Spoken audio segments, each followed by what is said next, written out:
लेकिन जिनका बेसब्री से सबको इंतजार था वो दया भाभी आएंगी कब कब कब।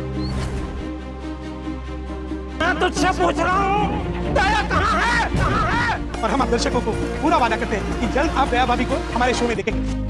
आखिर निर्माता दया भाभी को शो में क्यों नहीं ला रहे हैं, और कोई कैरेक्टर अगर चेंज होता है तो ये उसे 1-2 हफ्ते के अंदर ले आते हैं, पर दया भाभी को क्यों नहीं? हर बार हमसे सिर्फ झूठ बोला जाता है। कभी कहा जाता है कि दया भाभी नवरात्रि में आ रही है, तो कभी कहा जाता है कि दया भाभी दिवाली में आ रही है, लेकिन जब वो त्योहार आता है तो कभी एक पोस्टर दिखा दिया जाता है, तो कभी जेठालाल के हाथ में एक लेटर थमा दिया जाता है। आखिर कब तक मेकर्स दर्शकों के साथ ऐसा मजाक करते रहेंगे? तभी उन्होंने कहा कि कुछ दिनों के लिए मेरा अहमदाबाद से निकलना सुख नहीं, इसलिए मुझे मजबूरन यहीं रुकना पड़ा। प्लीज मुझे माफ कर दो। देखिए, असली वजह यह है कि दिशा वकानी अब 2 बच्चों की मां बन चुकी है और वो अपने परिवार को पूरा समय देना चाहती है। टीवी सीरियल्स की शूटिंग दिन में 12-12 घंटे चलती है, जिसके लिए वो अभी तैयार नहीं है। लेकिन यहाँ एक और बड़ा ट्विस्ट है, अगर असली दया भाभी नहीं आई तो डायरेक्टर और असित मोदी किसी नई एक्ट्रेस को ऑडिशन लेकर क्यों नहीं ला पा रहे? इसकी सबसे बड़ी वजह है दिशा वकानी का आइकॉनिक अंदाज, उनका गरबा करना, हे माँ माता जी बोलना, और वो अनोखी आवाज लोगों के दिलों में छप चुकी है। मेकर्स ने कई बार नई दया भाभी के लिए ऑडिशन लिए भी, लेकिन उन्हें पता है कि दिशा वकानी की जगह लेना किसी भी नई एक्ट्रेस के लिए नामुमकिन है।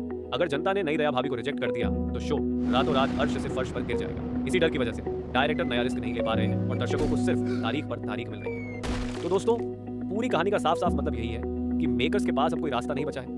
वो सिर्फ दया भाभी के नाम का इस्तेमाल करके शो की टीआरपी को जबरदस्ती खींच रहे हैं। बिना दया भाभी के जेठालाल की कॉमेडी और गोकुल धाम का वो पुराना जादू अब पूरी तरह से खत्म हो चुका है। तो सीधा सा फैक्ट ये है बॉस कि दया भाभी की वापसी की उम्मीद उतनी ही है जितनी जेठालाल के बब्बिता जी से शादी करने की। आपको क्या लगता है, शो को भाभी जी घर पर हैं की तरह सम्मान से बंद हो जाना चाहिए या नई दया भाभी ले आनी चाहिए? कमेंट्स में अपनी राय जरूर बताएं। और हाँ, चैनल को लाइक और सब्सक्राइब करें। मिलते हैं अगले वीडियो में।